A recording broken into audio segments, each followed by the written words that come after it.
I'd like to call the meeting to order. Will the clerk please read the statement? This is a meeting of the Township Council for Monday, July 10th, 2017.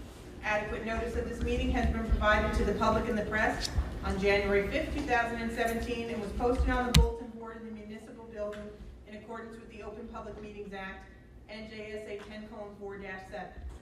Roll call. Councilmember Kadish. Here. Councilmember Holmes. Here. Councilmember Rizzuto. Here. Councilmember Wetzel. Here. Council President Murphy. Here. Please rise to salute the flag. To the flag of the United States of America, to the republic which stands, one nation, under God, indivisible, with liberty and justice for all.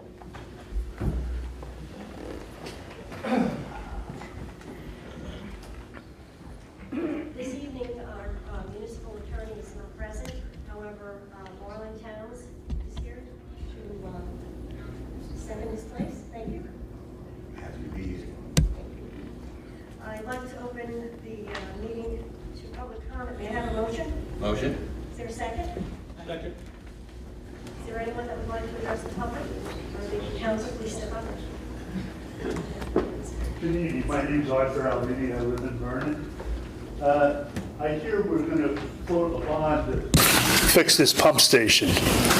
Now, does that mean everybody in town pays for this, or is it going to be the people that just use the sewer?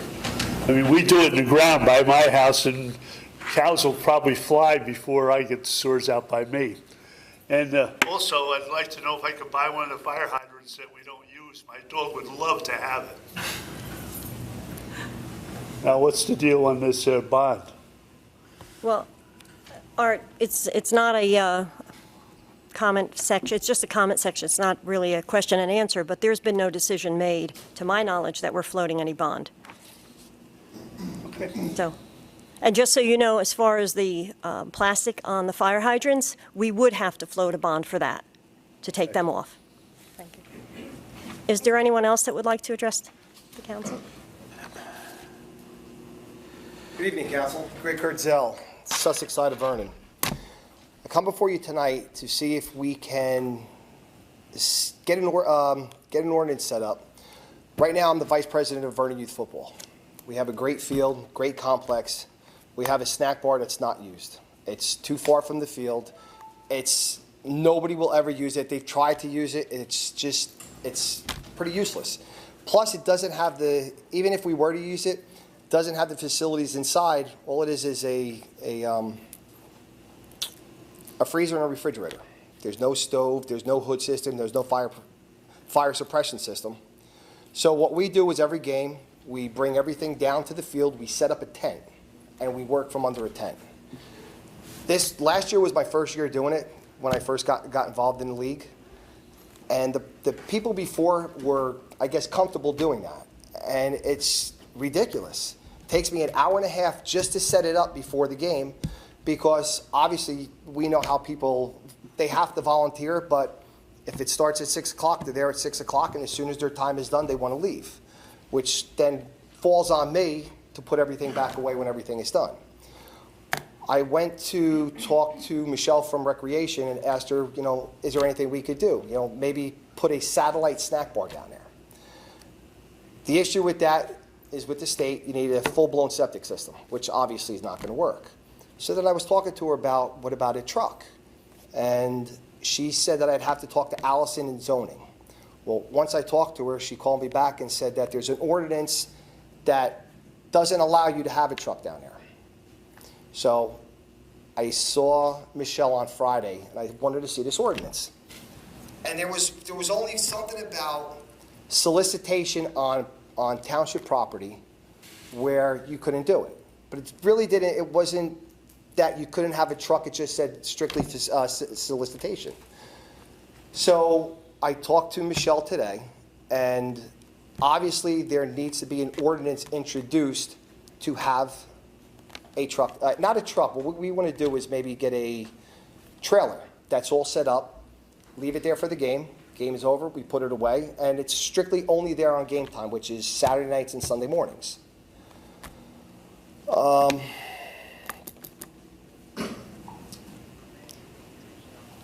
Apparently, the same problem is lacrosse. They have the same issue because they practice all the way up on top, and they have their games, the two fields all the way to the left. And again, they don't have a snack bar. They can't bring anything down there. So it's not only me, it's the other sports that are in town that utilize that field. So I'm here today to see if we can maybe get an ordinance, and actually, the ordinance that would be granting permission for a nonprofit in-town youth sports organization to have a mobile concession stand on township property during their season. I mean, it's just a lot of work, and actually, that's one of our biggest fundraisers. And it's horrible. It's a horrible setup. And the trailer, I mean, what kind of a trailer are you? Like, when you go to a carnival and there's the food trailers, they'll have a grill, a deep fryer, I haven't been to a carnival in a long time, so that's. refrigerator, freezers, just so, everything that we sell, but then at least we can go a little bit further, and there's other things So it's that like a we can portable- do. Yeah, it's portable. You know what? It's a It food- goes down there for the games, and it's out during the week. It only comes down there for the games. And you're thinking of purchasing this truck? Correct. It would be yours? Yes. And then, Truck or trailer? Trailer. I mean, we looked at the truck issue, but then trying to find a truck, and I looked into that, and they all have 200,000-300,000 miles on it, and they're coming from either a FedEx or a bakery, something like that, and then you're talking about having things broken down. So it's just easier, when I talk to people that are in the business, they said just use a trailer. I mean, inside the trailer, it has a full fire suppression system in it. It has the hood, it has ventilation, it has everything that a permanent stand would have, except that you don't have to worry about a septic system, and you can move it when you're done. I guess, so is this something the council is interested in pursuing or discussing There's a stand further? there. I know it's way out of the way, but there is a concession stand there, and there's a concession stand on the flats that's not being used. Right, and actually, that's the other issue, because friends of mine had their All-Star game. And I was joking around with them, because we were at the field closest to the tracks, and they say it's all the way over there. And again, from a coaching standpoint and even a parent, if I'm going there to watch my son or daughter play, for me to go all the way to the top from the field to there and to come all the way back, I lost a quarter of the game. Yeah. And it's Sunday mornings. You know how many people come up, oh, do you have coffee? We can't even sell coffee because we just don't have the facilities down at the field to do it. So again, and this is one of our biggest fundraisers that we have. So is this something that the council I don't is? know, I would suggest that you talk to the business administrator from the mayor. That would, Now, you have, it's under the aegis of the Department of Recreation. Yeah, well, I was with Michelle. I mean, and she was okay with it. She didn't have a problem, but she said I have to come here and because apparently the ordinance, in the ordinance, if it doesn't specifically say a food truck or anything, then it's prohibited. So if it's a vague ordinance and it doesn't specifically say that you can have one there, if it's not, then you can't have it. So that's why I'm here today. yeah, Skylands is having a food market with all these trucks coming in. Is there any way you can work out a deal with one of those vendors? Problem is, they give us a small percentage and Yeah. keep everything, and if that's the case, then I'd have to do the tent. Because again, that's our biggest fundraiser. That's what we use to buy the equipment. That's when we have to have our helmets redone every year, certified. I understand. So again, this money helps us keep registration costs down. So, I mean, to have it outside, and if I'm not mistaken, a couple years ago, that was the case, that somebody came down, and I guess it wasn't even worthwhile for them, because that was the last time I ever saw that. That was the PAL. Yeah. There was a And very they poor couldn't- participation on the Yeah, part they of the couldn't get public. people to work it. Well, see, we have to have, we have volunteers. They give us a check, a deposit, that they have to work 2 snack bars. And once they fulfill their obligation, they get their check back. So we have the volunteers to do it. It's just a matter of the way, again, it's just the way it's set up. You know, you get a rainy day, we have a tent. It's a 10 by 10 tent, pop-up tent. And I mean, we've looked into other options, and actually, we really don't have any. I have no problem with it. But I think, you know, sitting up here, listening to you, I hear one side. I haven't heard anything from the administration, but if you want to pursue it, at this point, I would have no problem. Okay. And then So- we'd have to make it for every sport, I'm not sorry, just excuse the me? football. It has to be for every sport there.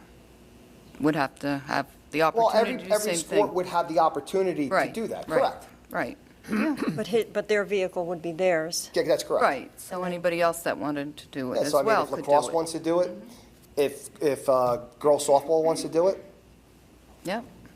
Well, maybe that's something we should explore with the lawyer and zoning and whomever. The only thing I would ask is that whether or not you would be in line, you would be in, there'd be any problem in terms of food handling licenses. yeah, which we already have, You know, because we have the food down at the field.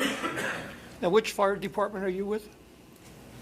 What do you mean, fire He's department? not. It's football. Oh, I thought you said the Sussex Fire I was Department. gonna say, you know, I said, when do you go to work? Okay. all right. I'm gonna Yeah, say- no, this is Vernon Youth Football. All right. Okay, let's explore it then. Yeah. So what would I need to, what would be my next step? Speak to the business administrator and the mayor. Okay, I'll give you a card. sure. All right, thank you very much. Thank you.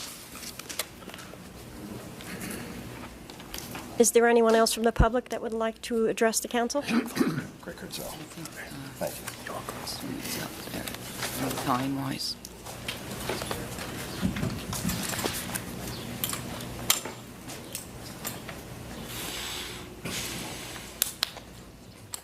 Hi, my name is Krista Gary. I live in Vernon. I don't know if what I have to say is going to do any good or not, but I hope it will. This pertains to everyone, not just the town council. I've recently heard comments from some people about lack of civility at our town council meetings. This is nothing new, as this has been going on for many years. Wouldn't it be wonderful if this could be improved upon? We have a number of challenges in this town. Let's deal with them and stop the pettiness and backstabbing. We need to realize that everyone has worth. We should be able to agree to disagree, and we all need to be listened to respectfully. To believe that our way is the only way and to be intolerant of another's opinion is wrong. If we could discuss our differences in an amicable manner and offer some constructive criticism, we could all benefit. We should be able to forget the past and not continually bring it up over and over again. Name-calling and bullying should never be tolerated, and we should all speak out strongly against it. In life, we can't always get our way, and life's not always fair. That's life. Sometimes we win, sometimes we lose, but the majority rules. That's the democratic way. We have so much to be thankful for in this country. We have more freedoms than in any other part of the world. Let's not let our personal differences continue to divide us. Let's get on with life and realize we are all equal in the eyes of God. Thank you. Thank you. Is there anyone else from the public that would like to address the council? Sally Rinker, Vernon. First, I'd like to talk about topic of the town council as a policy-making body. This book, which many of us have utilized over the years, looks familiar, right? It's titled The Powers and Duties of the Municipal Governing Body, and it's put out by Rutgers University Center for Government Services. It addresses this issue of the governing body as a policy-making body. I would like to read one short paragraph. The governing body is a policy-making group. The fundamental point to be emphasized is that the governing body in any municipality is a policy-making body. With the possible exception of extremely small communities, elected officials should be able to devote their time to policy decisions, not only regarding the budget, but also for all activities of concern to the community. And if one looks up the definition of policy, which I won't bore you with reading that, we all pretty much are aware of what policy really means. So again, this book is describing the duties of the council. Now, we're all aware that forms of government are guided by statutes. Nowhere in the optional municipal charter law does it say the council cannot or does not set policy. The council cannot, we know that the council acts as a body and actions are accomplished by majority vote. So it is clear that through majority votes, the council directs the mayor through policy, by setting policy. And policy can be activities, any activities of concern for the community, those goals and procedures. The second thing I'd like to discuss in brief tonight is to segue off of a concern of Councilman Rizzuto at the last meeting. The last town council meeting, you voiced concern that a significant point was left out of the May 22nd, 2017 executive session minutes. What was left out seemed to be somewhat beneficial to the mayor's efforts regarding the DPW MUA shared services contract. I've noticed that other significant points of information have been left out of other meeting minutes, and I'm hoping that there is not a purposeful effort or pattern here. For instance, the potential sale of the Faline building and the tug of war that has evolved between 3 council members who voted for an appraisal to be done, because Mayor Shortway and Councilwoman Murphy tried to market it for only $90,000 without an appraisal, is another example of significant missing information. Everyone agreed to market the property, but the bone of contention was the price. I and others were very critical of the $90,000 low price, and yet each and every meeting as discussion ensued, and there were 8 separate council meetings with 8 minutes relating to those meetings, 8 sets of minutes, that the clerk failed to include the $90,000 price. And I sat here through those meetings. I thought that was one of the main points of interest and the source of the appraisal debate.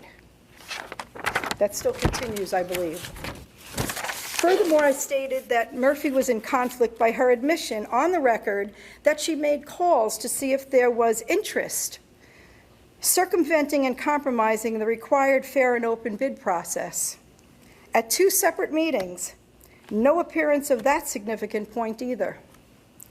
I've come to the conclusion that after 8 meetings of discussions for an appraisal, and the mayor's pushback and refusal to do one, and even stating he's putting the sale off, we have Murphy claiming we're in dire straits and should sell it. That has gone completely mum after the other council members wanted an appraisal. Why?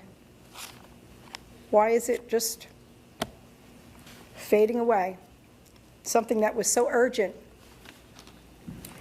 I believe she knows if an appraisal is done, it will most definitely show that she and the mayor were grossly underselling that property, cheating taxpayers of many tens of thousands of dollars.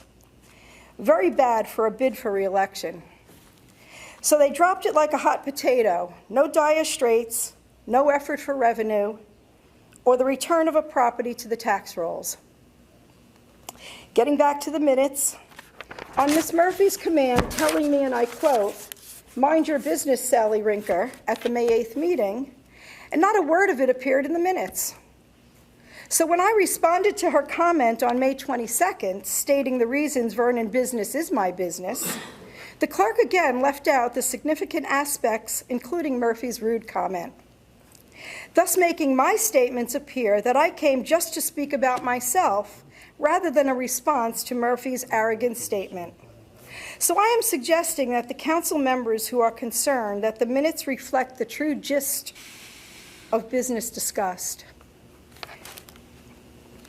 And yes, we all know minutes are not required to be verbatim. Please review them carefully before your vote.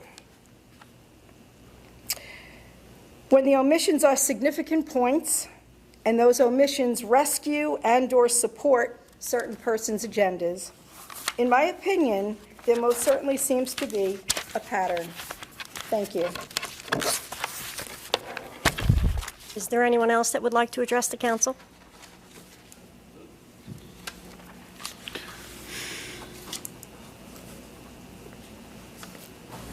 Good evening.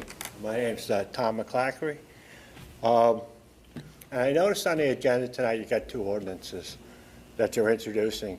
One is for the assessment company that you're going to take out $1 million bond for, and the other is the pay raises for non-union employees.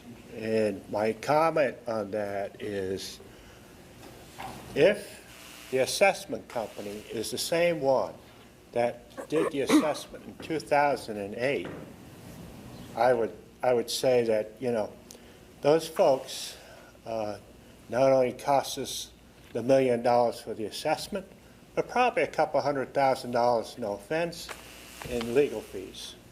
Because we had the highest in the entire county of tax appeals, property tax appeals, because of those knuckleheads. Those knuckleheads in 2008 jacked up everybody's assessment by 150, 200%. And there was this little thing going on in 2008 called the real estate collapse.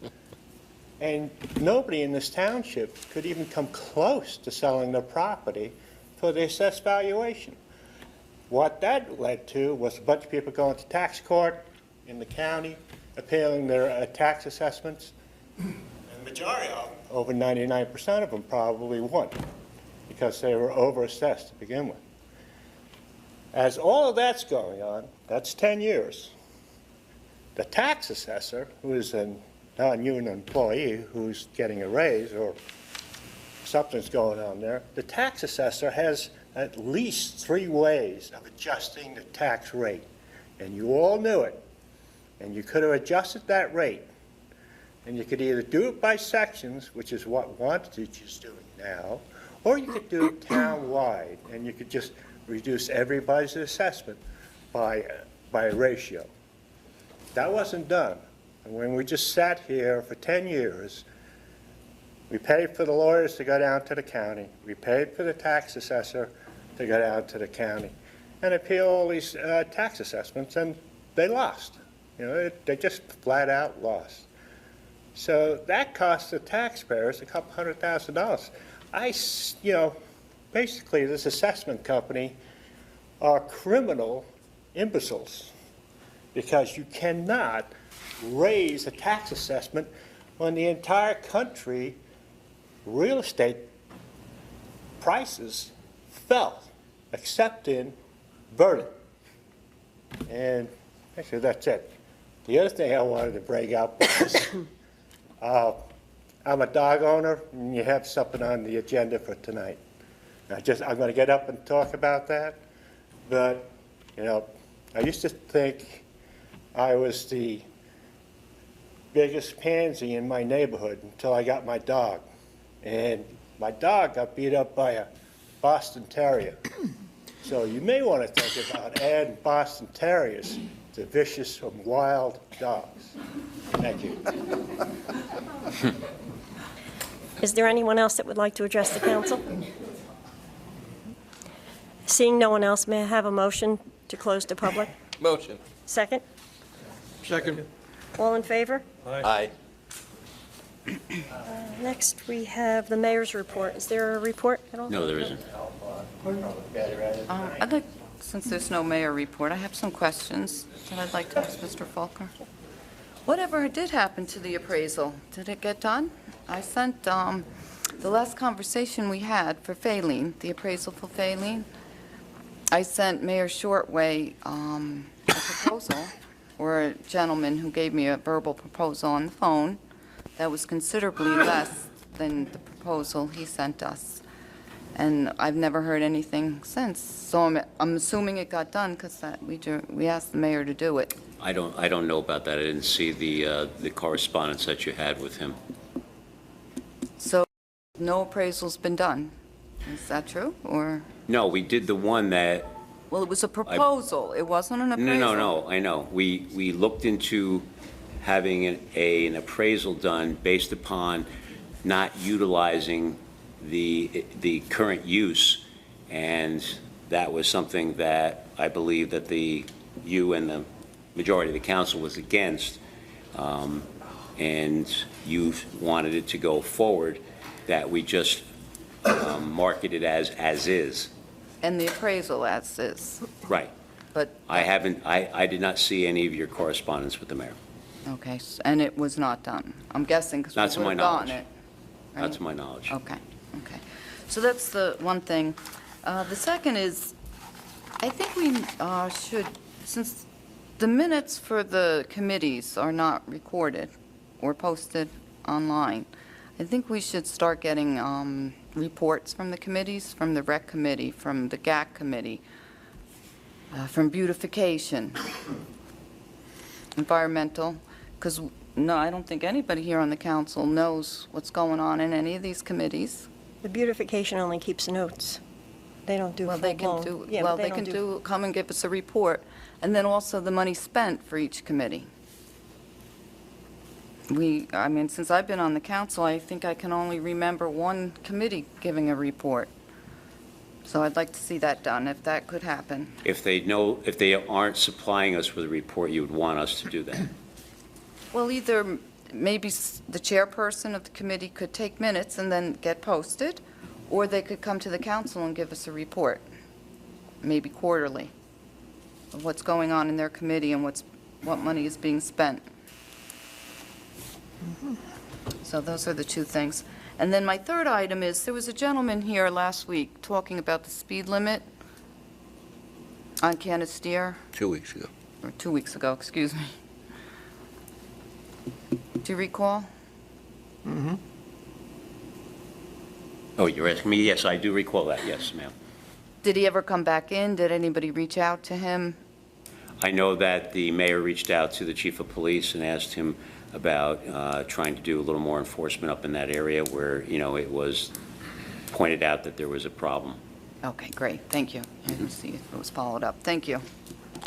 I'd like to follow up a comment on, I think some of the confusion in terms of minutes is that these two committees were set up as ad hoc committees. Ad hoc committees don't have to keep minutes. However, the problem is that I think one or both of these committees have budgets. And if a committee has a budget, they should be providing us with minutes. And those minutes should be approved during a meeting. I defer to the attorney or to the clerk on that. I agree. Is your question? Well, No, it's a statement.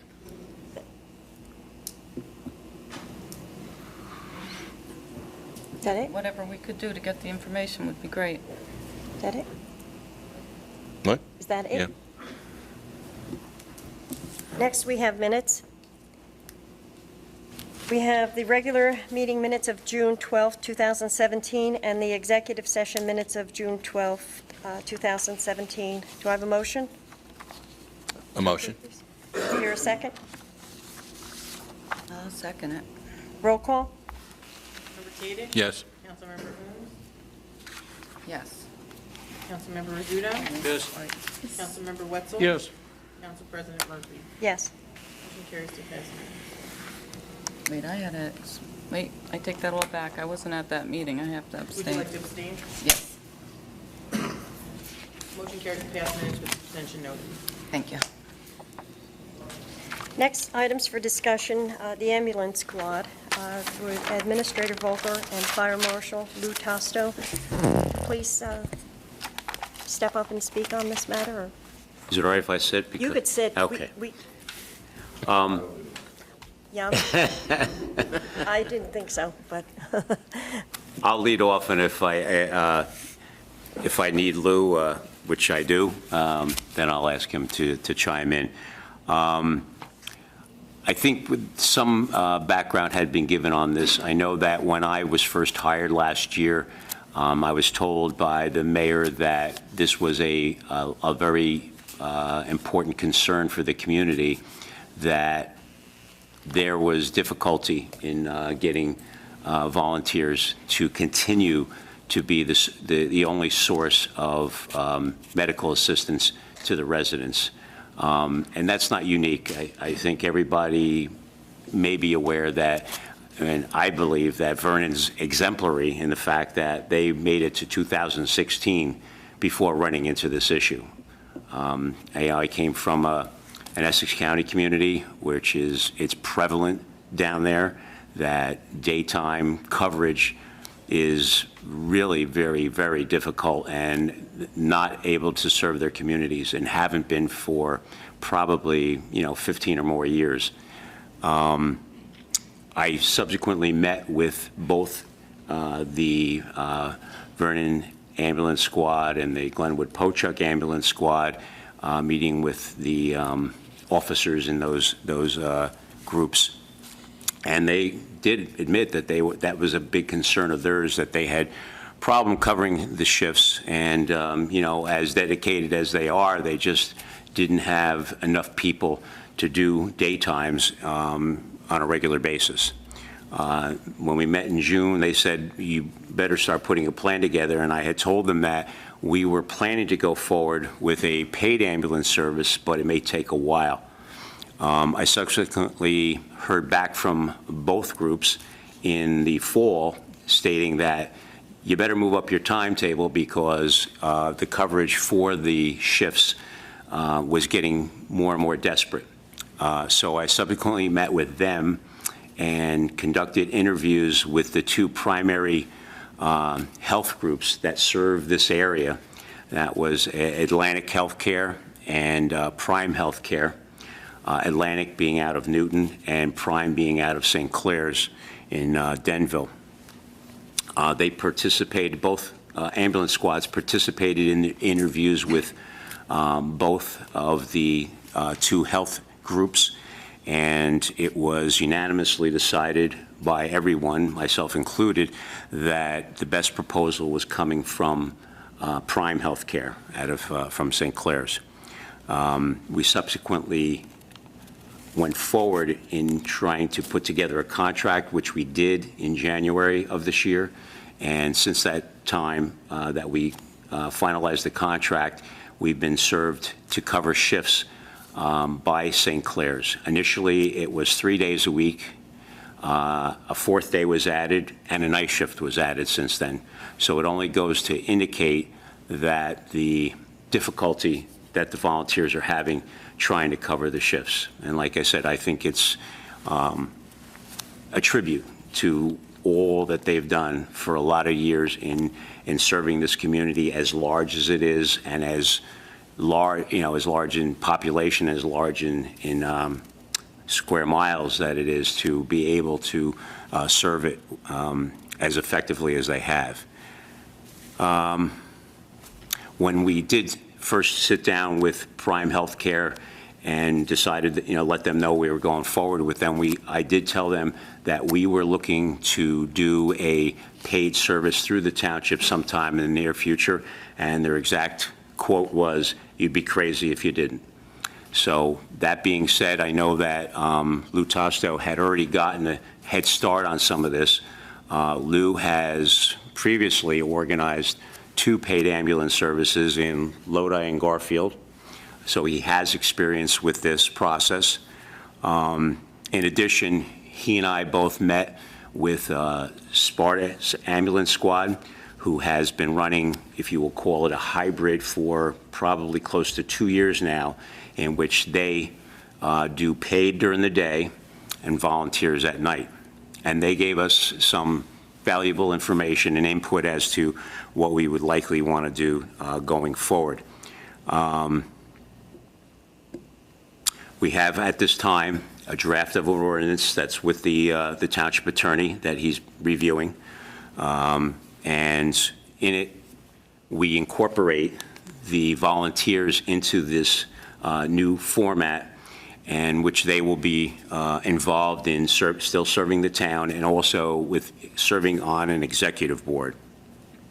A required part of the ordinance is that, and for all first aid squads, is that you must have a medical director who is certified in emergency medicine. And we've already started to search for such a person. I have someone who is interested in it. They are a resident of Lafayette, and they currently work through St. Clair's Hospital. And we've spoken with them about it. But I think this is something that we want to try to do, get going before the end of the year. And I know that St. Clair's, in their capacity that they've been doing it now, would continue up to the point where we would be ready to hire part-time personnel to run it through the township. At this point, I'll let you ask questions that you may have as part of the discussion, and either Lou or I will try to answer them. And if we don't have answers for you at this point in time, we will certainly try to find answers for you as quickly as possible. I have, can a volunteer also work, be paid? No. So you're looking for daytime paid and evening would be fall on the volunteers? Is that? Would not be all on the volunteers. It would be whatever they are able to do. Currently, there is at least one night shift that they're not able to fill. I think it's Wednesday, yeah. Wednesday night. Would the volunteers be able to join St. Clair's or the paid? No, aspect? you can't do both. There has to be a separation in time. I think, what did we find out? It's all. They call that the Garcia law. Lou, maybe you need to speak into the mic. Pull the chair, Yeah, pull the if you chair could up. step up. All right, so there has to be like a year separation period. It's called the Garcia law. It's based on case law where a volunteer was a volunteer for 5 years, got hired by the municipality to be a paid EMT. It didn't work out. He sued for 6 years and won. So that drove the Garcia law. Says that if you have both a paid and a volunteer service, somebody on the volunteer side wants to go to the pay side, there has to be a separation. No, that wasn't my question. My question was, could a volunteer join a shift in which the paid people are working As a volunteer? as a volunteer? Okay, volunteer. They can have a crew ready if they want, sure. To answer your question, likelihood is. Call, probably. Yeah, to answer your question, likelihood is that whatever the paids aren't doing, let's say hypothetically, we do this strictly Monday through Friday daytime, and whatever nights the volunteers are unable to handle. That would not preclude the volunteers from supplementing either day or nights when they're not scheduled to work. So if they could put together enough individuals to have a second crew, as Lou was saying, to respond for another call that might come in while the paid crew was tied up, then that would be certainly the best case scenario. The primary objective here is patient care. We want the best possible patient care that can be provided.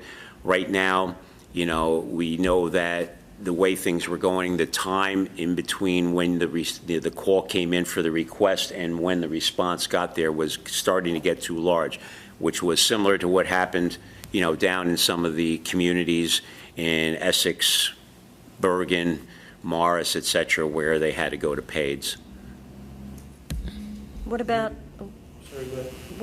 the rigs? I mean, would we have to purchase more? No, we choose the same ones we have. So They just have to be registered with the State Department of Health. But then what would happen is, are you taking them away from the ambulance squads? Absolutely not. No. The township owns the ambulances. Right. So we could use them as we see fit, but we would have to separate out what's being used by the volunteers and what's being used Well, by that's the what I'm saying, paids. because then if you took them from the volunteers, they wouldn't have anything as backup. I mean, Correct. We're not taking anything away from anybody, but we would have to be some consolidation in which we talked about which one would be used by the paids and which one would be used by the volunteers. And how many hours a week would it pay? How many hours a week would the paid shifts work? I think the initial proposal, it was that we were going to go Monday through Friday day shift, because that seems to be the most difficult. The cumulative hours. Excuse me? The cumulative I'm sorry, hours. 12-hour shifts, so that you have 2 shifts per day. You would have whether you do it 6 to 6 or 7 to 7. Would these be full-time employees? They would not. So it would be under a certain amount of hours? Correct. Be under 28 hours. 28 hours? Under 28 hours. No overtime? No overtime. So now when they have the backup call, so they have 2 calls that go out, who would take the second call? If the volunteers weren't able to do it, that's one of the things that we discussed with St. Clair's, that they would be a mutual aid responder. So now how would you charge? Now you have volunteers at night that clients wouldn't pay probably because volunteer, but during the day, how will they be charged? It would be a soft billing, So the soft billing is that their insurance can pay? yes, whatever the insurance would pay. So now what about a copay? So if the client has to pay a copay on the day shift for ambulance service, but now the people at night aren't paying anything. I mean, is that something that would need to be examined? Because now you're charging really a sense. We've already examined it, where there is a hybrid of this sort, such as Sparta. If the volunteers are on night, yeah, there's no charge. When the paid is working, they will submit a bill to the patient's insurance. Okay, but if they have to pay a copay for that, does the copay get waived? It will get billed, but it can be waived. Because it would make sense, Yeah, because some people are paying and some people aren't. So I Right. think it really has to be fair all around, Right. No, absolutely. so. As What- medical director, Yes. what are the qualifications that you're going to require for a medical director for this? And what will be the responsibility? Well, they'd have to be a doctor, a physician, and they would have to be a doctor or physician specializing in emergency medicine. This is on full-time then? No. They're consultant, essentially. In other words, they would have a special radio to communicate? No, No. every town that has a paid service has to have a medical director on board. It's a State Department of Health requirement. On board, As With the part of municipality. your they don't ride the ordinance. grid. No. No, they usually come out of the area hospital, Okay, and they provide direction. They oversee the training and other aspects of medical care. So which hospital would that be? St. Clair's. what are we doing now with our volunteer efforts? I don't know what they're doing as far as their recruitment goes. We did speak with them and tell them that if they stepped up their recruitment, we could cut back But on they the don't. service. The volunteers don't require a medical resident or director?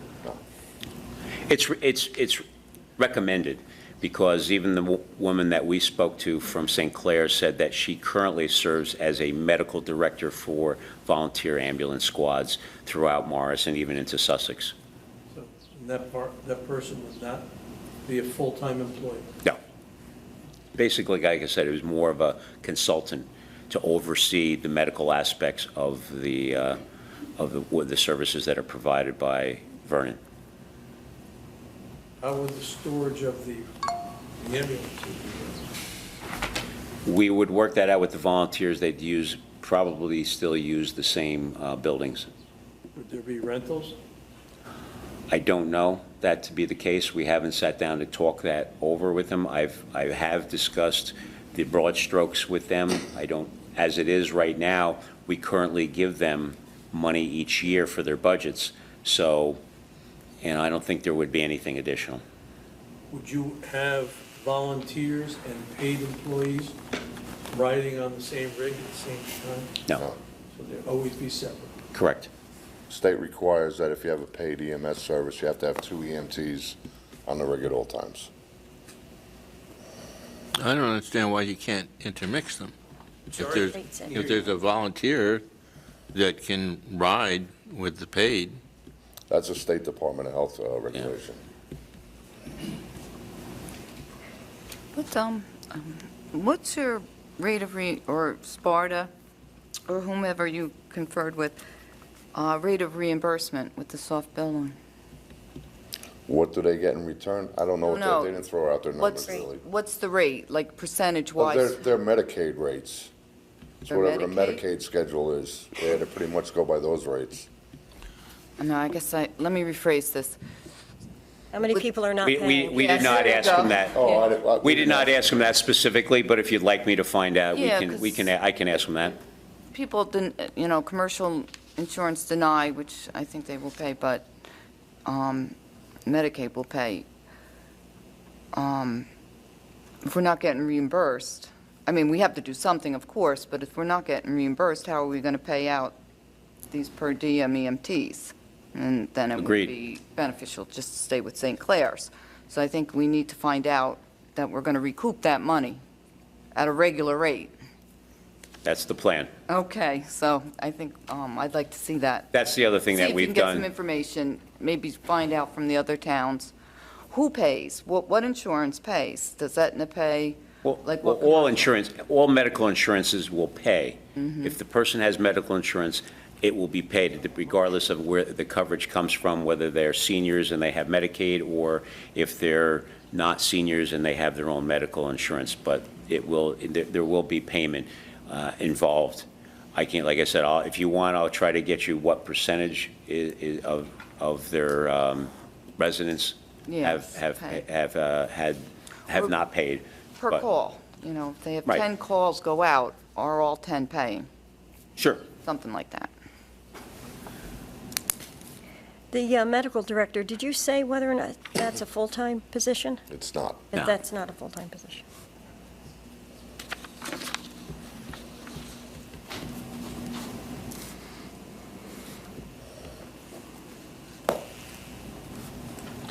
Will our insurance go up or down? Which insurance are you referring to, I'm sir? assuming there's liability insurance on the ambulances and their care. I would think that if there's a more professional staff manning it, that maybe our insurance would go down. We'll explore that, but essentially the same amount of insurance has to be paid for the vehicles themselves, and the township already carries liability insurance for the volunteers. Are there firemen, volunteer firemen, who are EMT qualified? There are some, yeah.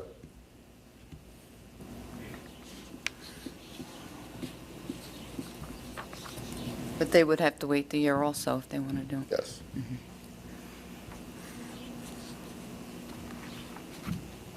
How many volunteers do we have total? I'm not sure what the number is right now. I would say, having met with both squads, it's probably down around between 40 and 50. And how much is for a full complement do we need? It's not about the numbers, it's about who has the ability to work certain shifts. So you could have 50, but if they're not available on certain nights or days, then that would preclude them from, the coverage. I think they said that back when they were adequately staffed, I think they had each had 50. Each house? Each house, yeah. And we have a total of 50? Probably have 50 between the two. They've pretty much, starting with, I think, the end of last year, they started merging their crews. It used to be like, okay,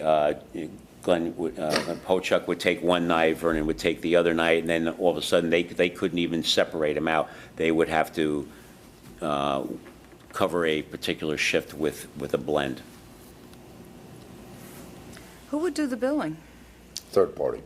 Pardon me? Third party. It's required. We've already interviewed several medical billing companies. And how much does that cost? They get a percentage based upon, yes. Do you know what that is offhand? Well, of the three we have, they varied between, was it 6 and 10%, but each of them provides a certain different levels of service for what you get for your percentage. So it's not necessarily the cheapest one that may provide the best for you overall. That's why we're still weighing that aspect. How much would this add to the total budget if we were proposing it? The budget, there's already been money added to this year's budget. Hearing at the time at the beginning of the year that we were hopefully going to be able to start this by July 1st, which is that deadline has come and passed right now. We'd be optimistic if we get the ordinance before you by the end of this month or the beginning of next month, that we might start sometime in October or November. How much? We put aside $80,000 to cover the second half of the year based upon what Sparta told us would be a recommended amount. So you're looking at an annualized number of about $150,000? Could be, yes. That's because of the time lapse. Yes. Sorry? Part of it is there's a time lapse between when your medical billing kicks in. That's one of the things that they told us was really important because they suffered that initially. They did not account for the time that it would take for the insurers to be paying you and for the money to start coming in. So they suggested to us that if you were going to start this in July, you'd want to be able to cover pretty much the entire 6 months with enough in your budget, and they came up with that number for us. Could we explore whether or not certifying classes are being offered here in Vernon through the college? For the what, sir? Certifying classes for EMTs? That's something we would explore. I know the squads have explored trying to gain more members. One of the things that Sparta told us, which we thought was a pretty good idea, and from what I heard was done years ago, and those of you who have been in the community might remember this, but what Sparta does is they encourage junior membership, in which when the members start at the age of 16, when they become seniors in high school, they allow them, if a second ambulance has to get called out after the paids are already out and they need volunteers, they will allow the students to leave school if they get toned out to go and assist as volunteers. But the classes should be available locally, I would think, to make it easier for people to take them. Well, you have instructors. We have, where are the classes? Currently, you have to go. You have classes at the fire academy, EMT classes. Yeah. But they should be offered here in Vernon. What's that? They should be offered here in Vernon. The problem is that you have to be approved for that through the state as to where who's instructing them and where they're being offered. How much is a ride to St. Anthony's or Newton? Sorry? How much would you bill out for a ride to St. Anthony's or Newton? There's standard rates that, depending upon the distance. For the ride's $8.90. $8.90, okay. So and $9 a mile. Pardon me? $9 a mile. Plus $9 a mile? Okay, now they're not going to be able to choose to go down to Morristown, because I know now at times people can choose where they want to go. Typically what happens, depending upon what the call is for, if it's fairly serious, there'll be paramedics or ALS, advanced life support, people who will be coming and making the determination as to what kind of facility that they should go to.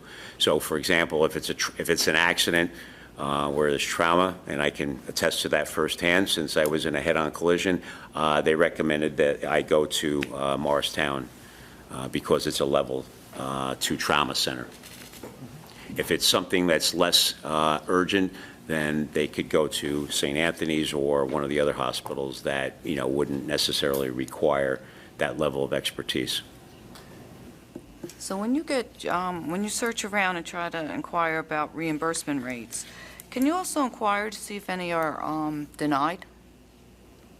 Denied how? Denied when they submit for maybe non-emergent,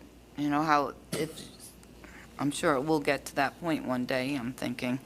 Emergency rooms, if you show up at the emergency room, it wasn't an emergency, your insurance will bill you or deny the claim. Would they deny for an ambulance if it was an emergency?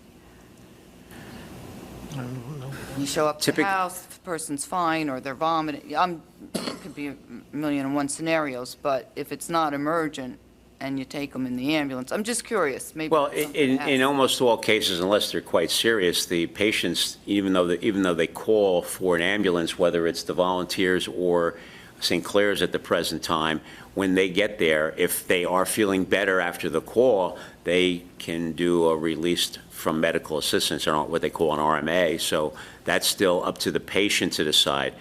Again, if you're talking about whether or not the person is not, you feel they're not sufficiently ill, there's too much liability in that, so you're always going to transport them.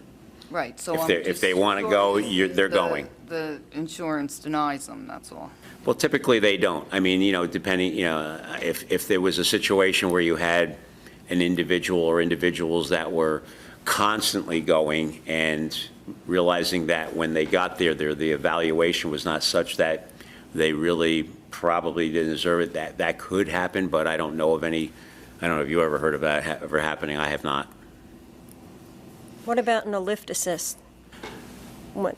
The lift assist would typically still probably be handled by the police department, because they are first responders going on nearly all these calls, and if it's just that, then they do a lot of those as it is right now.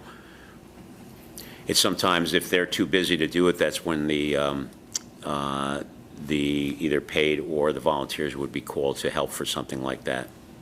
But it's definitely put out that way, that it's not an emergency, it's for a lift assist. Were there a substantial number of volunteers to appear? And they were taking part. Would you be able to reduce the amount of coverage, paid coverage, or at some point eliminate it? So you're not contractually obligated? No. Listen, there's nothing better for a community than to have volunteers. Of course. Nothing better. So an adjustment in the schedule should be frequent. Yeah, I mean, the hope is that something like this, because, I mean, it was conveyed to myself and to Lou by the members of these organizations that they felt there was so much pressure on them to be able to provide the level of service that they had formerly done, that it was distressing them all, and that once St. Clair's came on board, or we went to the paid, that perhaps that would refresh those members or additional members that may have stopped, being involved, and perhaps bring them back in. That would always be the hope. Well, let me ask you this. If St. Clair's is doing it now, why are we doing this? Why can't we just leave it with St. Clair's doing their soft billing and responding to our calls? That would be a possibility. The thing that we see as important is that by us doing the paid with obtaining payment based upon soft billing, is that we get to replenish the resources that the volunteers need as well. We need ambulances, and sooner or later, those ambulances are going to have to be replaced. That would become a budgetary item, whereas the soft billing from the insurance would pay for those. That's exactly what Sparta told us. They have, I think within a year and a half, they got brand-new ambulances for their squads. But they're not being used as much if St. Clair's was to do it, so would they deteriorate that fast? To make Well, it really- you're right. They're not being used as much, but they're all older. I think the newest one might be maybe 3 or 4 years. Well, there are 2 new ones we have. Yeah, you just. I'm sorry, 2 new. Oh, you're right. Then you bought 2. But eventually, I mean, most of the others are quite a bit older. I mean, they've been maintained pretty well, but sooner or later, between them breaking down and or no longer being able to be serviced. We just had one recently go into an auction that because it was just no longer able to be serviced by our mechanics.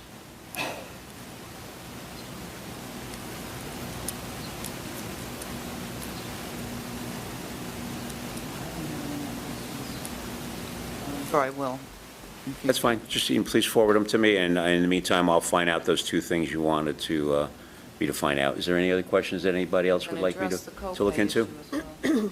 Total number of volunteers in total in the township, for all of Ryan Mills, for all houses. Okay. And all houses, by the number per house.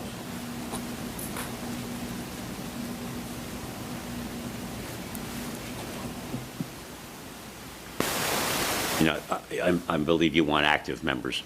Of course. Yes. Yeah.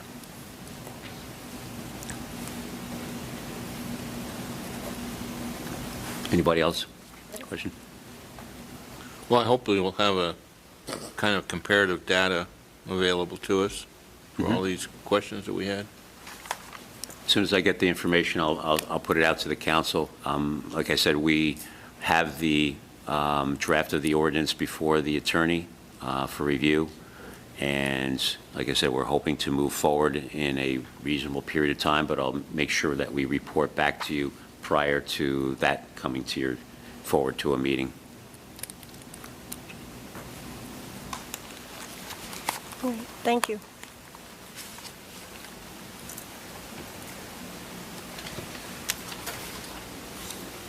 Next, we have the consent agenda. Resolution 17-141, resolution authorizing fireworks to be displayed on September 3rd, 2017, within the Township of Vernon. This allows for fireworks at Mountain Creek Resort. Resolution 17-142, resolution authorizing fireworks to be displayed on August 6th, with a rain date of August 13th, within the Township of Vernon. This allows fireworks at Highland Lakes Country Club. Resolution 17-143, resolution authorizing the application to participate in the electronic sale program. This allows the township to participate in online tax lien sale rather than a regular in-person auction. May I have a motion to adopt Resolution 17-141 through 17-143? Motion? Is there a second? Second. Roll call? Councilmember Keenan? Yes? Councilmember Owens? Yes. Councilmember Rizzuto? Question. I'm sorry. Yes. Wetzel? Yes. President Murphy? Yes. Motion carries to adopt Resolution 17-141. Next, we have introduction, first reading of proposed ordinances. Ordinance 17-12, an ordinance authorizing a special emergency appropriation of $1 million for the revaluation of real property by the Township of Vernon in the County of Sussex, New Jersey. This authorizes the township to appropriate or encumber for the revaluation because the state allows such expenditures over a 5-year period to be listed as a special emergency. It does not issue a bond or ban at this time. May I have a motion to introduce Ordinance 17-12 with a public hearing to be held July 24th, 2017? Motion? Is there a second? I'll second it. Well, okay, go ahead. Did you have a question? No, go ahead. Roll call? Councilmember Keenan? Yes? Councilmember Owens? Yes. Councilmember Rizzuto? Question. Is this the same one that we had the last time? It is the same company.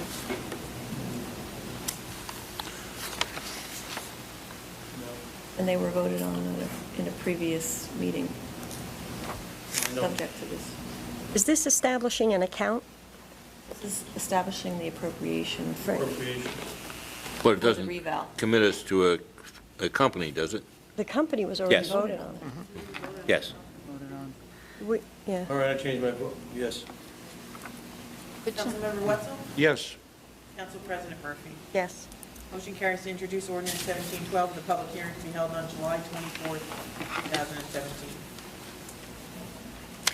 Ordinance 1713, an ordinance authorizing the conveyance of Block 120, Lot 19.03 to the County of Sussex. The county is realigning Bridge X09 over the Papakeeting Creek on Route 565 and needs to purchase a piece of property from the township to complete this task.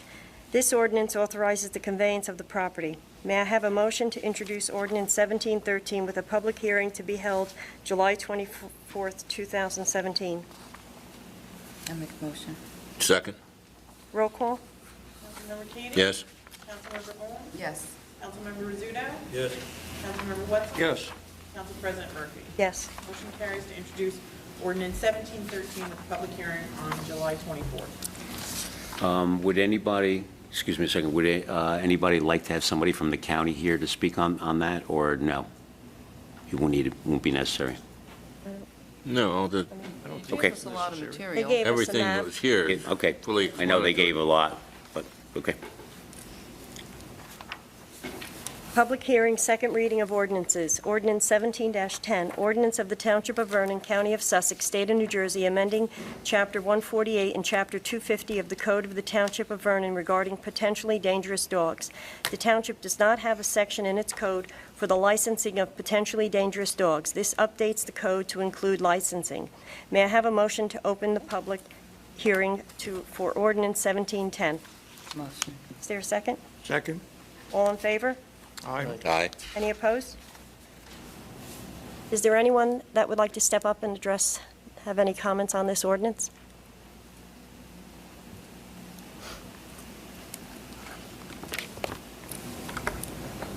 Hi, Michelle Vanderplug, Baldwin Drive, Vernon. I just want to know, like, how do you go about saying which dog's dangerous and which dog not? Is it breed, or how is it going to be determined?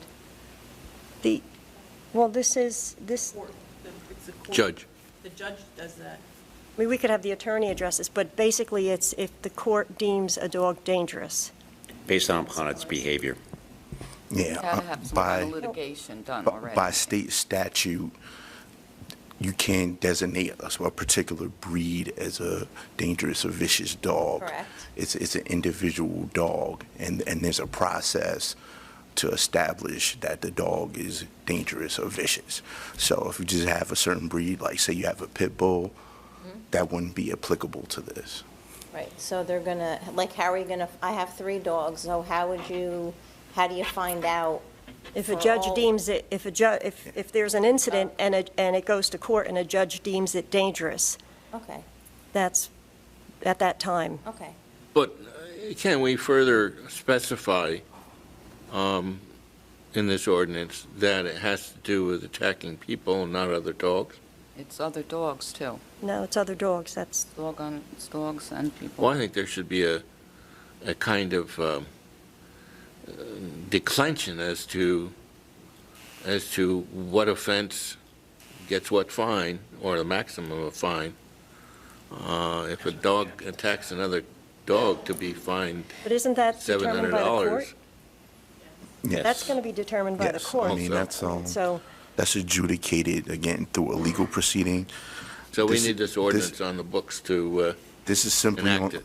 This is simply on the back end after the judicial proceeding has occurred, the dog has been deemed vicious, then this license fee would occur. Okay, it's not like you're going to go through town records and say, oh, these people have a dog that once bit another dog, or, okay. No, but Only if you went to court. I feel like I should, talk with Mr. Kadish about this.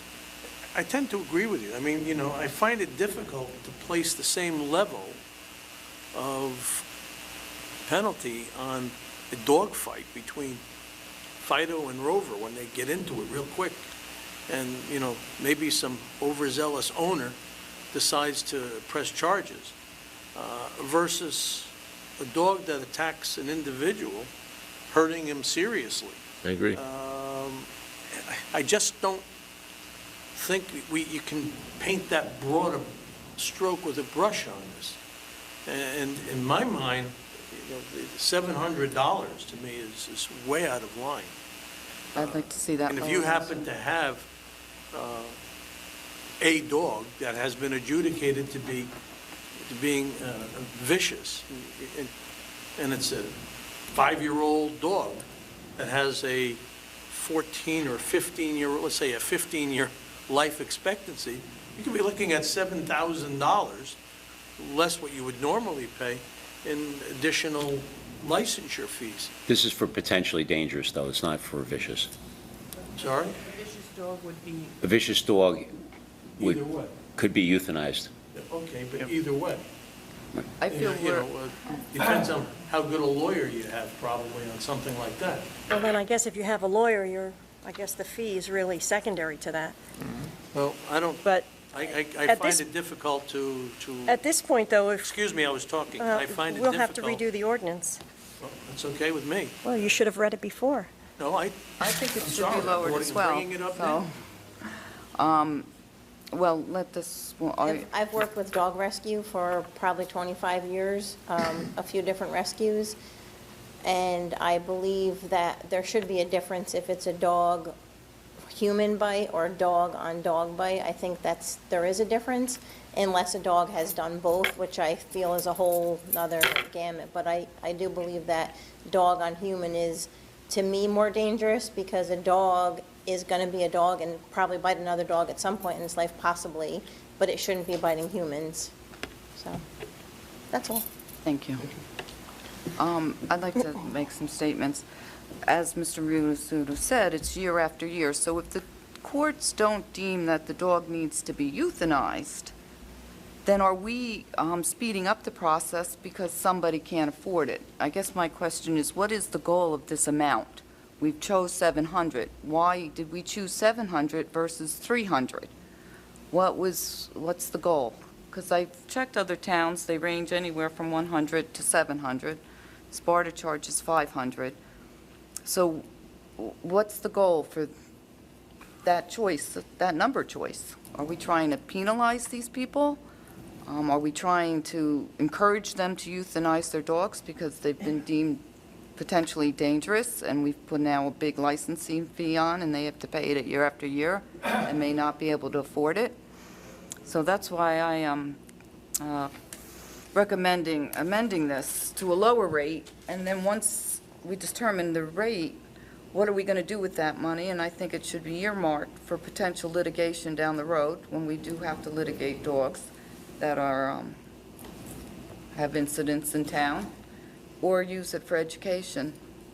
And perhaps we also ought to have a separate section for dog-on-dog situation versus a dog in a human situation. Seems to me, a lot of these questions are just being raised now. Maybe if the changes are not substantive enough, we can go forward with it. But if it's too much, then we'll just table it for revision. Mr. McClackery? I'm with Mr. Rizzuto. He's up for the Boston Terrier. I had a Pomeranian. And we all know how vicious they are. Okay, basically, I was going to get up here. I do own a dog, and I'm going to segue into something else. But when I looked at this, it's $700 for one dog that's vicious, whatever it is, and it's been either approved or appointed by the court that it's vicious. And for the other dog, it's going to be $14. But when you look at the logic behind imposing $700 on somebody for a vicious dog, how does that make the neighbors any more safer than the $14 dog? I mean, the court has already come along and said, hey, you got to have it at 6-foot enclosure, and hey, you got to have it with a muzzle if it comes out of there. So when I look at it, the only thing $700 is doing is making it look like the council's doing something. But it's not really improving the safety either of the neighbors or of the mail carriers or whomever goes on the property. And my suggestion to you is simple. If your concern is about safety, then you ought to address the safety. And yes, if you ask the attorney, he's going to tell you. The court has already come along and opened up the door, and it's classified, has a classification for this dog. And if you want to expand that door opening, you can come back and say, fine, but we want a 6-foot fence around the entire property, and we want 2 doors or openings on the fence that close onto each other so that You can only open one at a time, and the dog has got to be on a leash, muzzled, and all of that stuff. And it can't leave that enclosure unless it's accompanied by the owner or it's in the car. You can make your own, you can just, make your own conditions, which to me would seem to be rather less punitive, but also improve the safety of the neighbors. So you'd only charge them $14, but you'd make them put up another fence and other appropriate safety measures for them to stay there. I mean, the way we're looking at it now is a punitive way of looking at it. I mean, for $700, I like dogs, but there's a limit to how much you're going to pay. The guy could just walk 5 miles over to Warwick and blow it all away. That's true. You can buy a piece of property. The Jersey court can go fly an apple. It has no jurisdiction over there. Whatever. But having said that, when you look at the logic, imposing a fee on somebody is a way of inflicting a punitive damage on them. And if you look at that logic and segue into the MUA, you can see the same logic, in that we're going to provide you with a service, expansion of the sewer area, that you really don't want. But we're going to give it to you, and we're going to give you the bargain basement price, $1,500 a year. It's going to go up every year, and we're going to give you the bargain basement price of $20,000 a house to hook up. Don't you think that's going to drive people away? Just as you're trying to do this dog owner, that service is also going to drive people away. And that was my segue. And Boston Terriers, and thank you very much.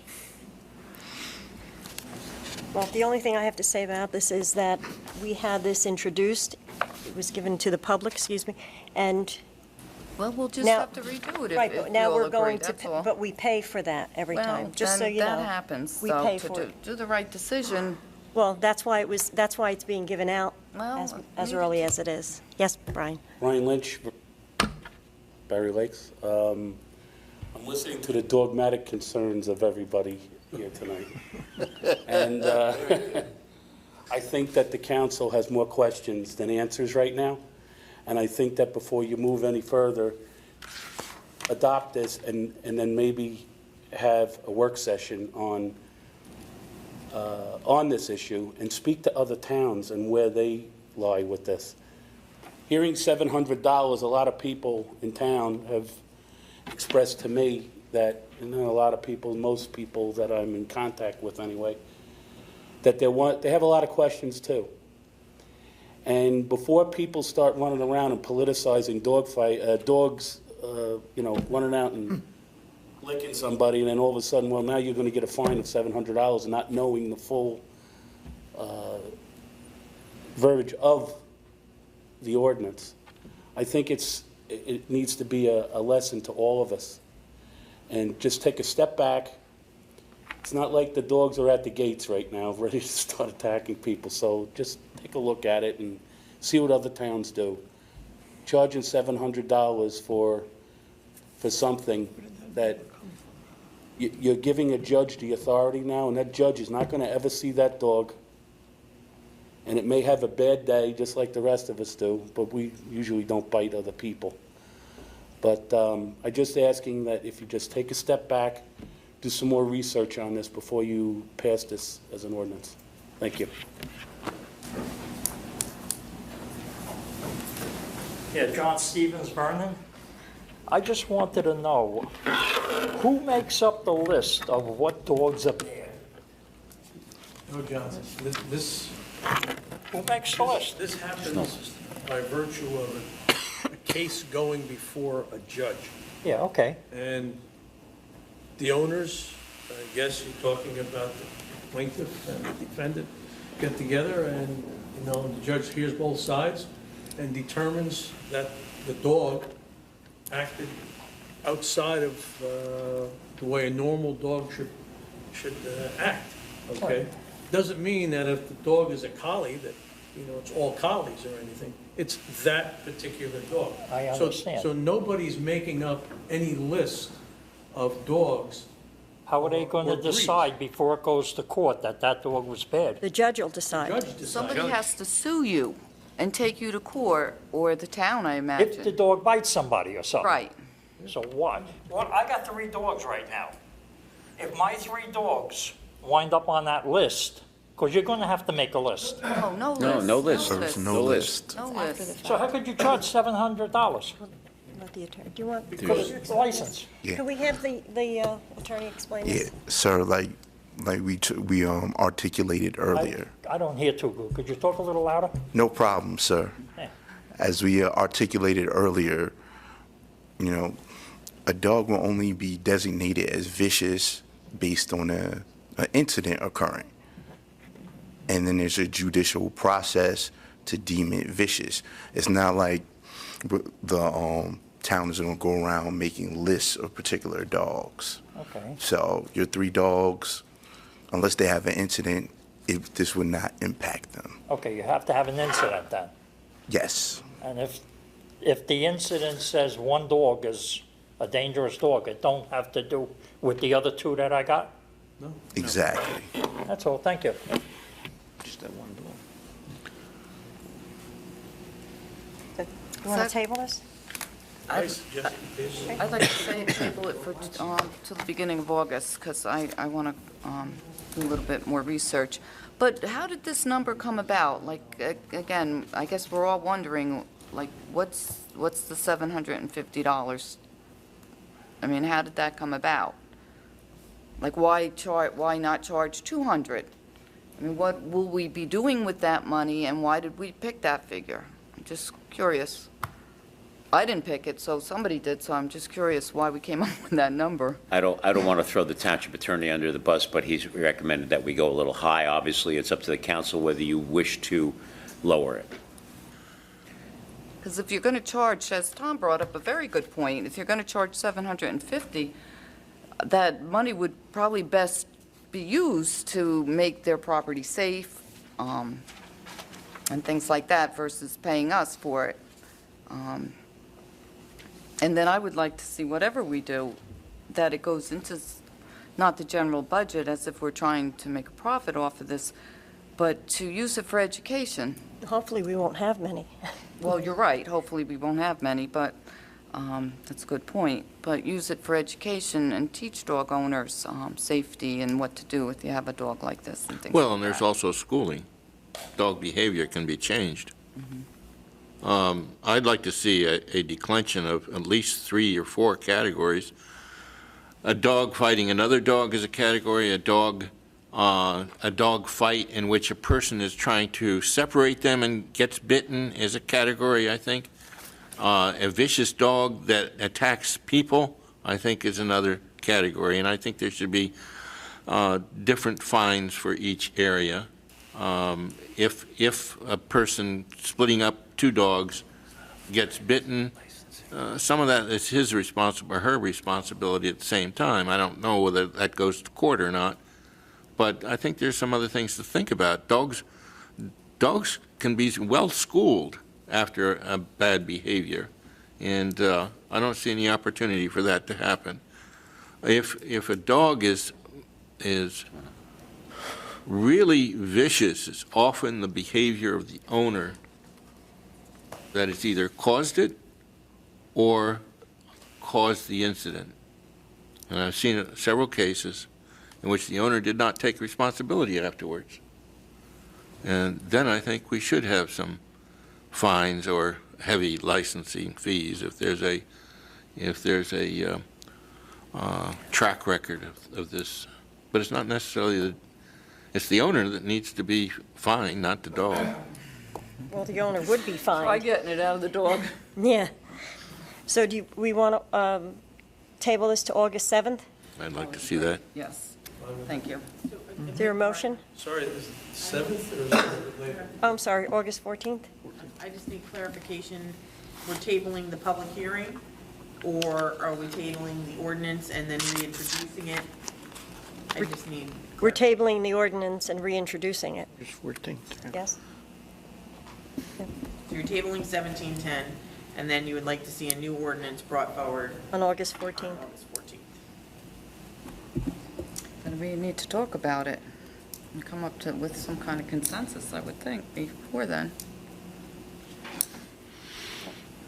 Can I just? Is there a add- motion? Oh. Can I just add that we'll let you know what the extra cost to the state is, because it is a higher licensing fee, which is part of the reason that we did this. 150 is the license. So it should at least cover that, because otherwise the town's paying for it. Gotcha.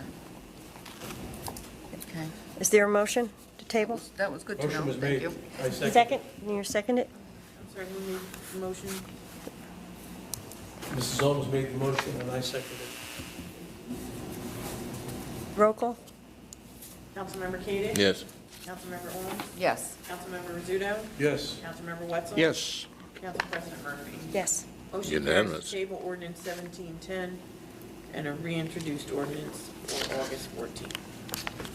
Next, we have ordinance 1711, ordinance amending the salary ordinance for non-union employees. This resolution creates or adjusts the salary ranges for positions that are either at the top of the range or are new. May I have a motion to open to the public hearing for ordinance 1711? Motion. Is there a second? I'll second it. All in favor? Aye. Aye. Any opposed? Is there anyone that would like to address the council on ordinance 1711?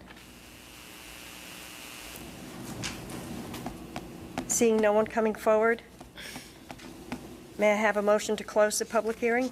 Motion. Have a second? Second? All in favor? Aye. May I have a motion to adopt ordinance 1711? Motion. May I have a second?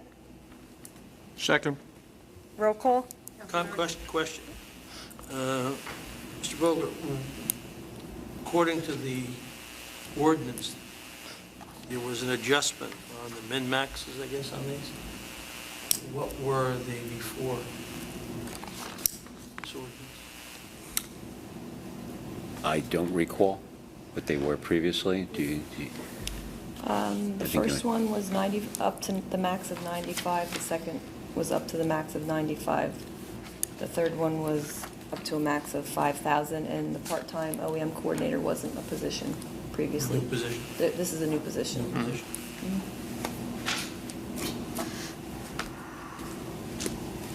Okay. Thank you. Councilmember Kadesh? Yes. Councilmember Owens? Yes. Councilmember Rizzuto? Yes. Councilmember Wetzel? Yes. Council President Murphy? Yes. Motion carries to adopt ordinance 1711.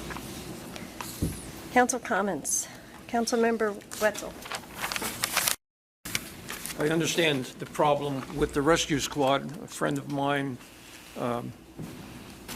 has to take leave of absences because of all the hours and days that he puts in. So I know it's going to be an added expense to the public, but I think for the general welfare of the town, it has to be done.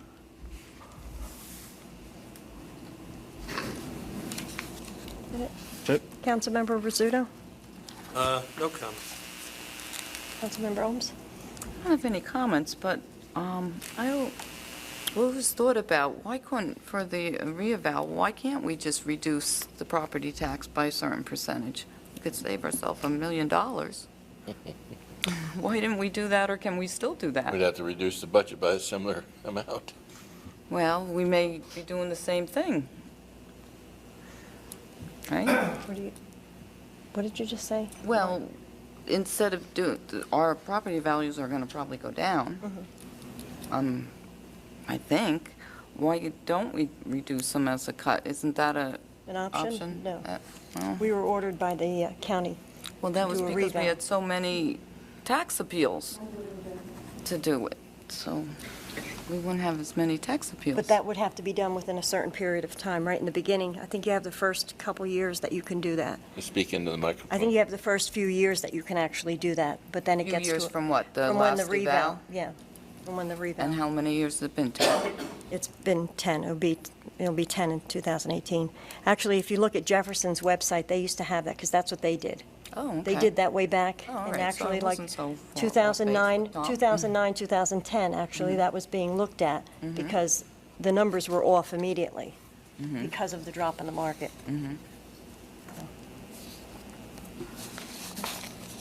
Okay, no comment. On Thursday, the Historic Preservation Commission met, or tried to meet, and according to the ordinance, there wasn't a quorum. The ordinance is, as far as I'm concerned, incorrect, because it has 7 full-time members and 9 altogether with the alternates, but the alternates don't vote unless there's an absence. So the appropriate quorum should be 4, and 4 people showed up, and we all had to go home because we couldn't have a meeting. So I would like to see that ordinance amended for 7 members so that the quorum becomes 4. I'd like to have the council think about it and change it so we can have a meeting. And I spoke to the clerk about that regarding Chapter 5, and Ordinance 11-21 is, there are several issues with it, and I know we've discussed the last year and a half about actually going in and changing it and rewriting it, and that's something that, when I spoke to Lauren, she could forward to us some of the issues that are wrong with the ordinance, like appointing the attorney, appointing the police chief. There's several issues in Chapter 5, Chapter 37, that need to be addressed, so if we could just do all of those at once. But like I said, the entire ordinance has to be gone through 11-21. There's probably at least 4 or 5, issues that are, that need to be addressed, and they could just be done all at once. Well, that's going to delay Well, it's not any going- meetings, because we can't have a meeting then in August, because 2 people are already going to be out. Well, no, but if Lauren sends those changes, the council can actually sit and go through on their own Chapter 5. You can go through Ordinance 11-21 and see if you come up with any issues that are there, as well as the attorney. We're going to ask the attorney to look at that. Because like I said, for years now, we've dealt with many issues in it, even appointing the municipal attorney. Our administrative code is incorrect, and it's never been corrected. So it would be best if we just once and for all did it, took care of it. Possibly we could have something for introduction at the next meeting. I don't see that happening without a work session. Well, did you want to form a subcommittee and be on it? I mean, it's, I did once before. well, Pat and I worked hard on it. okay, well, like I said, You're never going to catch them all the first time around. no, but like I said, if there are several other than the one for historic preservation that need to be addressed. So Agreed. if many of them are taken, they can at least be put to rest. Motion to adjourn? Second? All in favor? Aye.